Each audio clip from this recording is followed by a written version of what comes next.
Hi, I'm Danny Whitfield. And I'm Rhoda Whitfield. And it's time for another segment of Marriage Takes Work.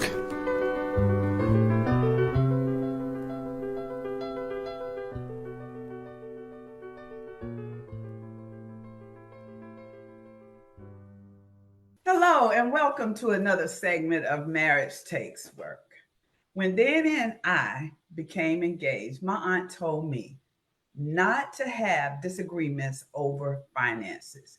That was one way to tear up your marriage.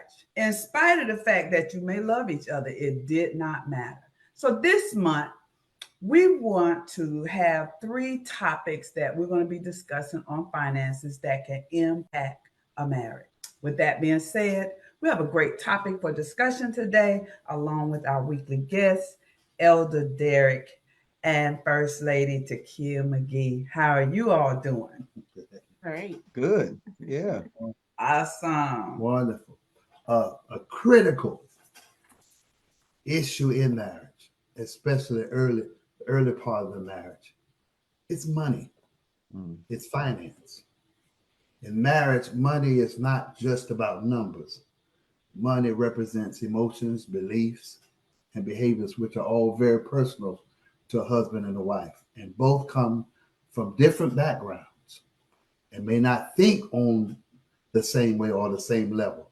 Each spouse, each one of us got different values, goals to accomplish, and those things, habits we've learned that are associated with money. In today's world, now, it basically takes two to fulfill two full-time income, to live comfortably, unless one spouse is making those 6 digits. Therefore, when they come together and blend their differences, or they see how different their mindsets are regarding finances, there is the potential for something to brew, a storm to come up. So our topic today, our discussion is about financial responsibilities within the marriage.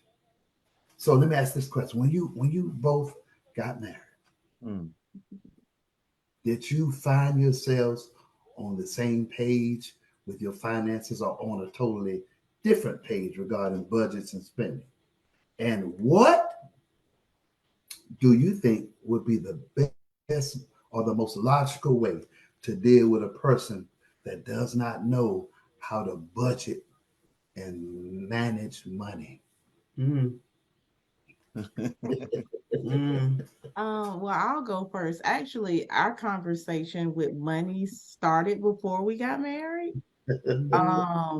We had that conversation of having separate accounts, having joint accounts. Because of my upbringing, I thought that you needed a what if account. And a what if account is, what if he leaves you? You have all your money together, and he could come in and wipe out everything. And one night we got into heated fellowship about money. I love that. And his response to me was, My response was, how you going to trust me with your heart and trust me with your body, but not trust me with your finances? And what I couldn't fathom was we was broke. Like, what are you trying to store away? We ain't got nothing. Like we're starting from nothing.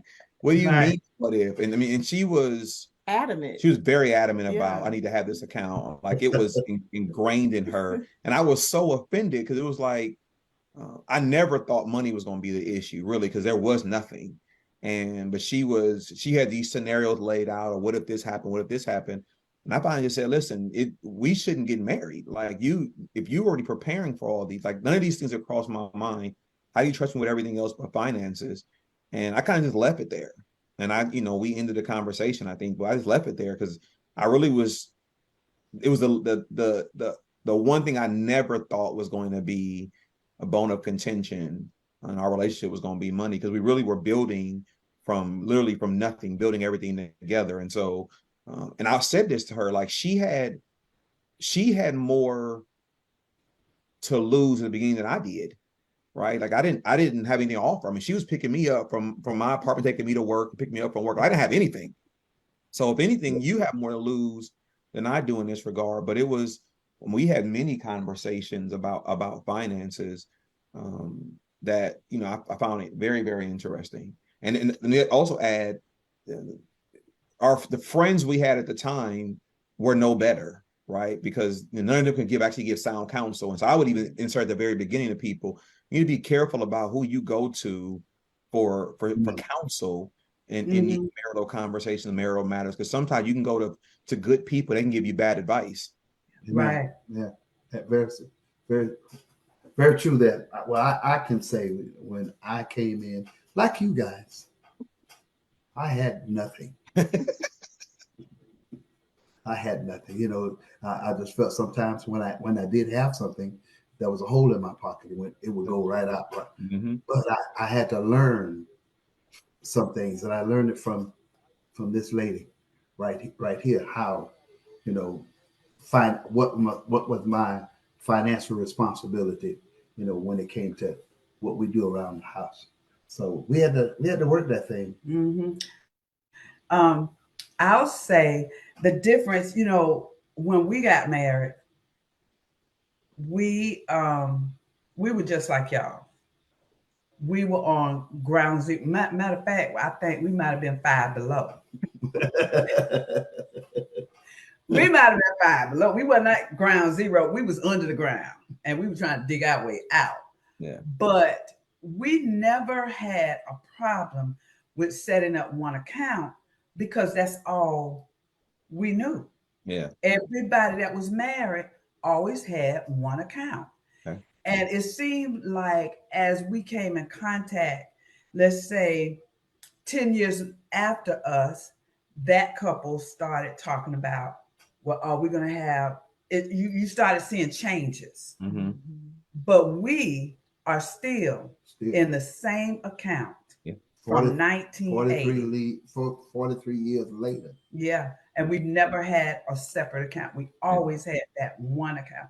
Now we have more than one account within the same bank, but they're all tied together. But we still have our original account. Yeah. One of the problems that I see about people and budgeting and managing money is that sometimes you have two people that come together that don't know how to manage and budget money. Yeah. And then sometimes it's just one, and then one does. But sometimes the one that doesn't is the one that doesn't want to release to the one that can. They still want control of it. And a lot of times they will mess up over and over and over, and they still don't see the need to say, here, you handle this. I found that easy to relinquish that to someone who could better manage the finances better than I. Yeah. A poor boy coming from nothing, you got a little money, you want to spend it. Yeah.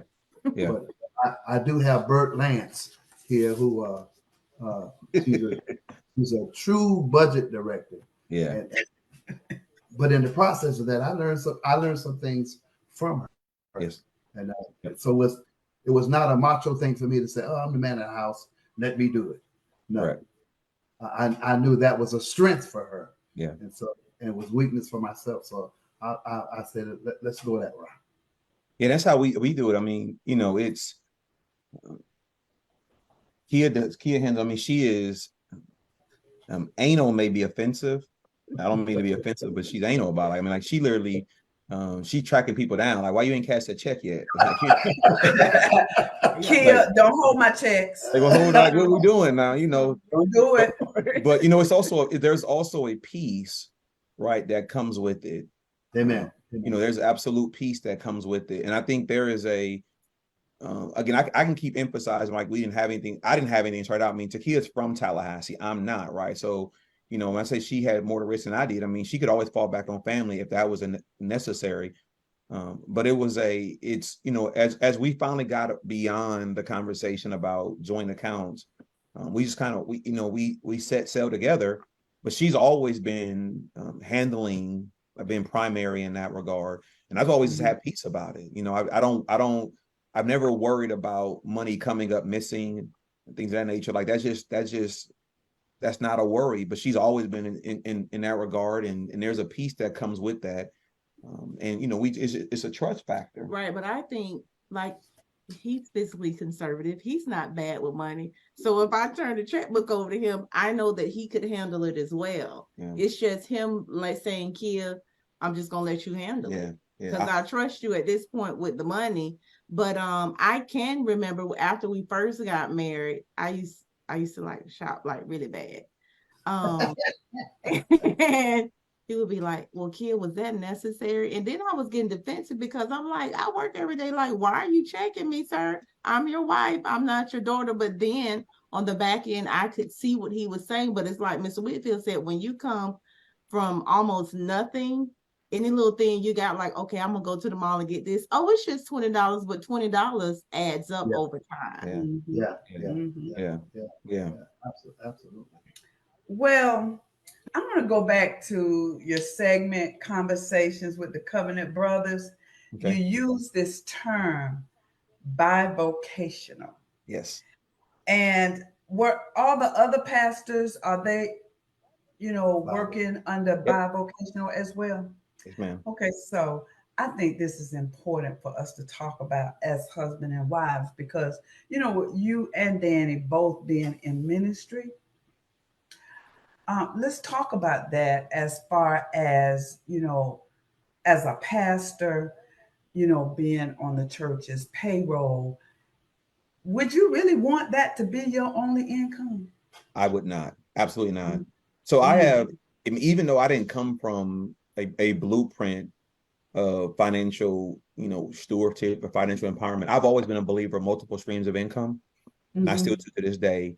And I've never wanted my only income to be from the church. It was never my desire at all. And not for a fear of them controlling my livelihood, as much as,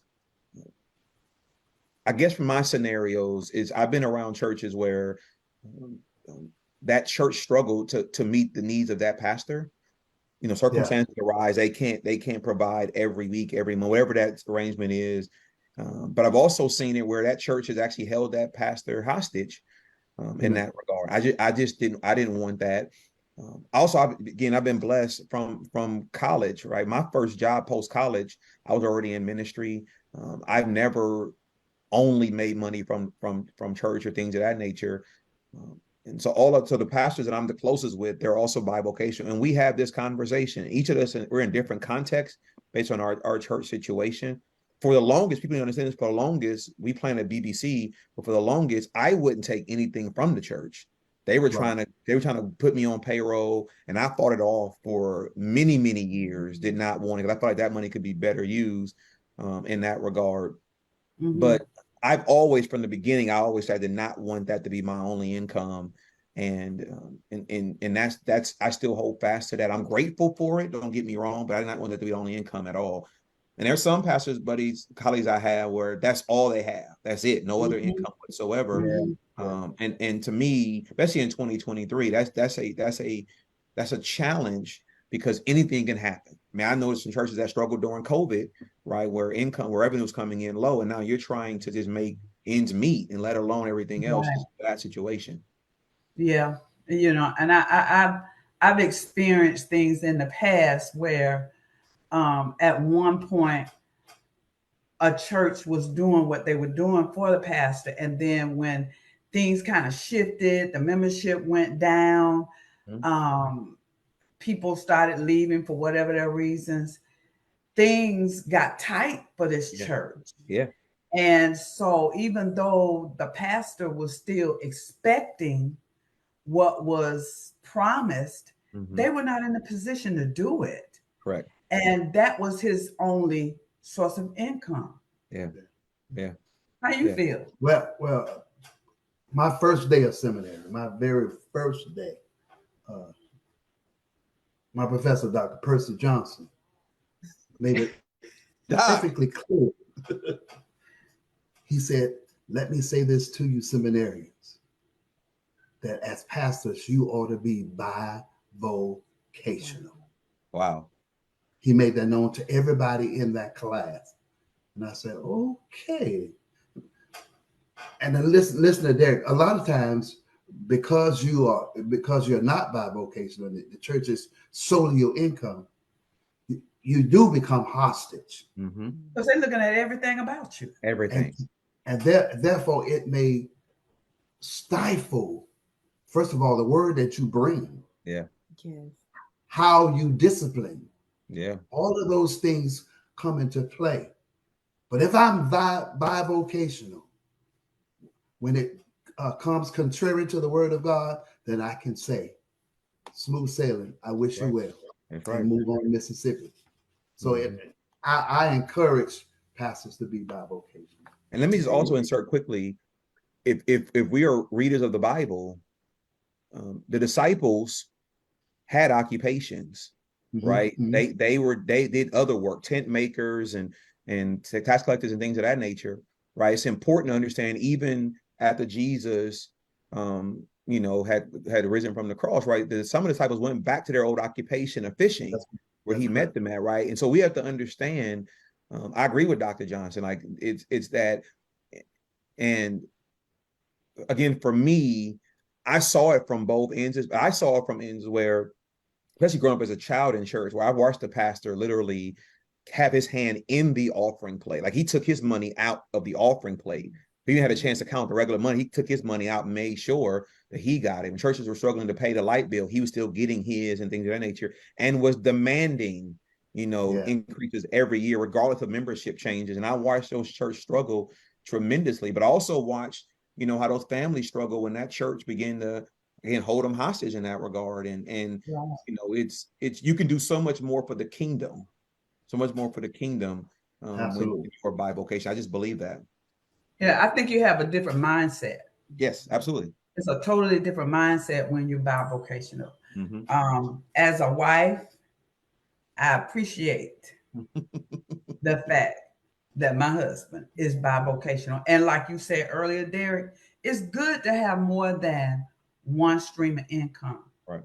It's very good.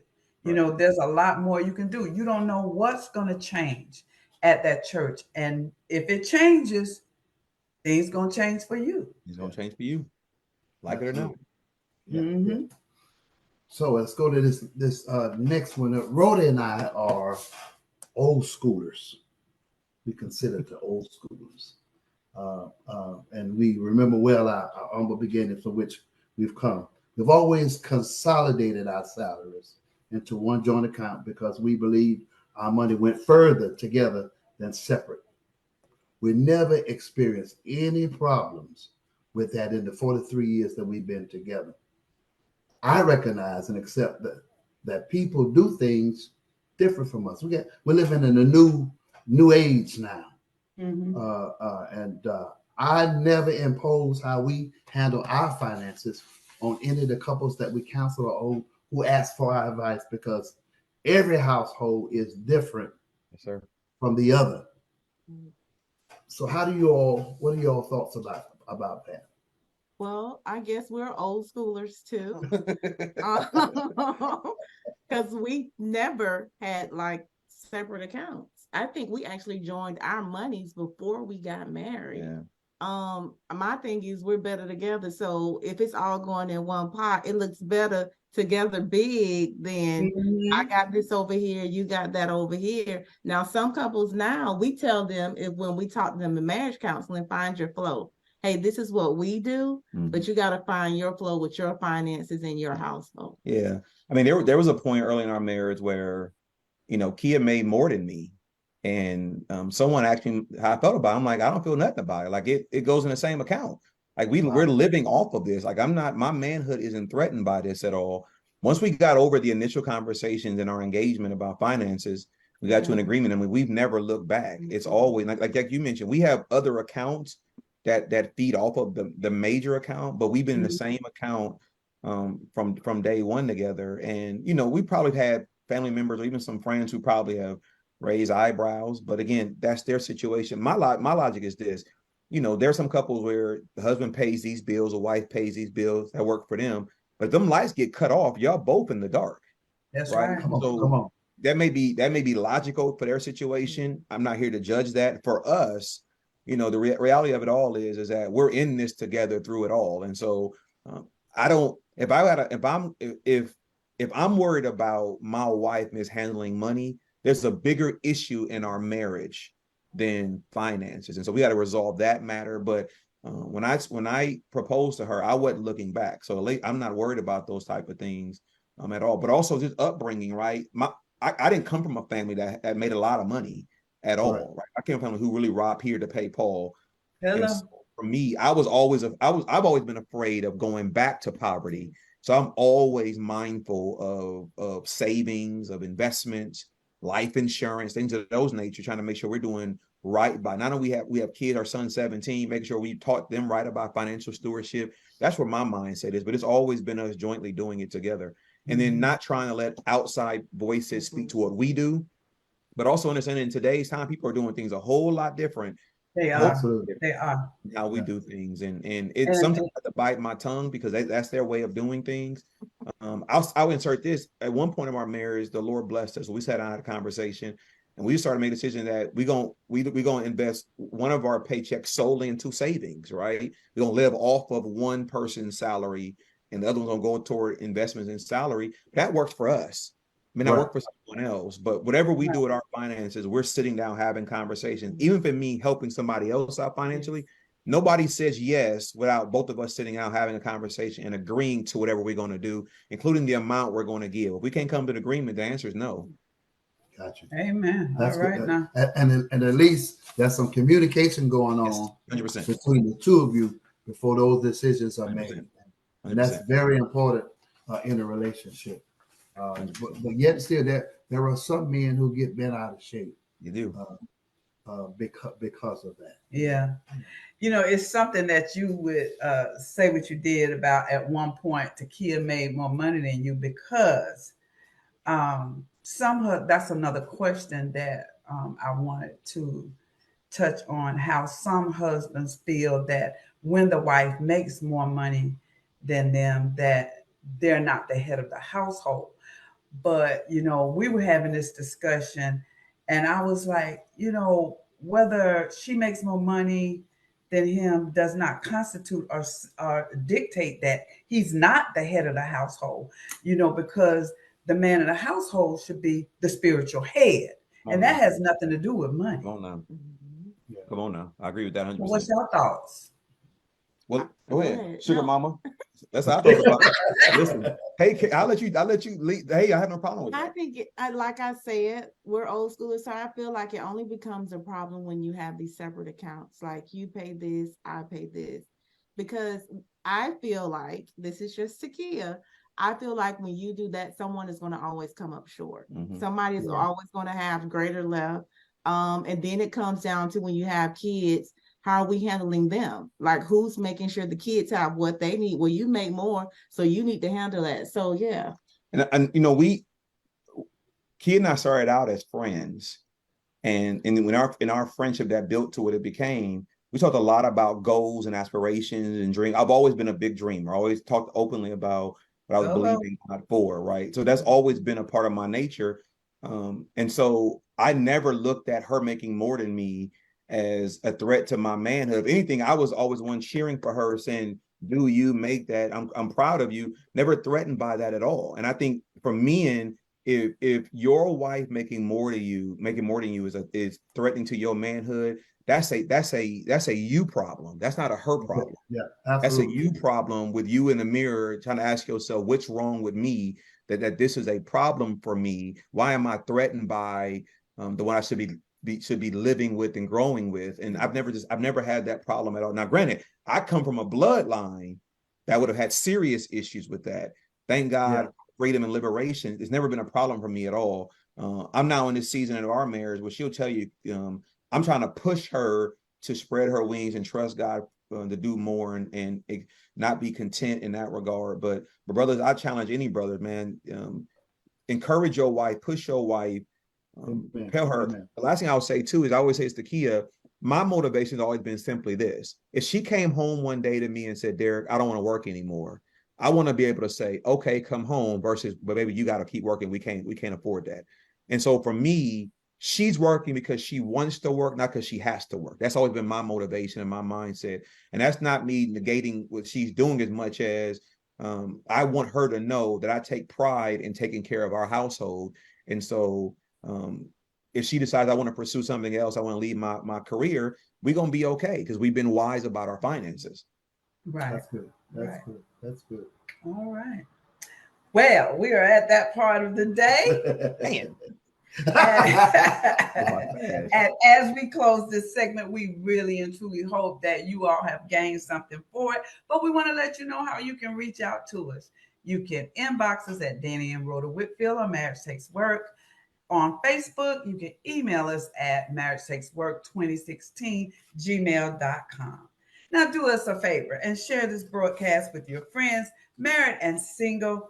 Remember to turn to each other and not on each other. With that being said, we'd like to thank Elder Darrick and First Lady Takia McGhee for joining us here today on Marriage Takes Work, and remind you, our listening audience, to stay the course and be blessed. This broadcast was brought to you by Strategic Inflection Point. Are you a pastor, business owner, manager, or a person who desires to grow to one of these positions? If you answer yes, then Strategic Inflection Point has the services necessary to assist you. We are a full-service professional development company. Please visit our website at www.strategicinflectionpoint.com to learn more about us. There's no need for you to struggle growing as a person, a professional, a pastor, or a business. We are focused on taking you from impasse to implementation. Thank you for tuning in today. If you wish to contact us, inbox us at Marriage Takes Work on Facebook. And don't forget to join us next week, same time, for another segment of Marriage Takes Work. Remember to love hard And work your marriage.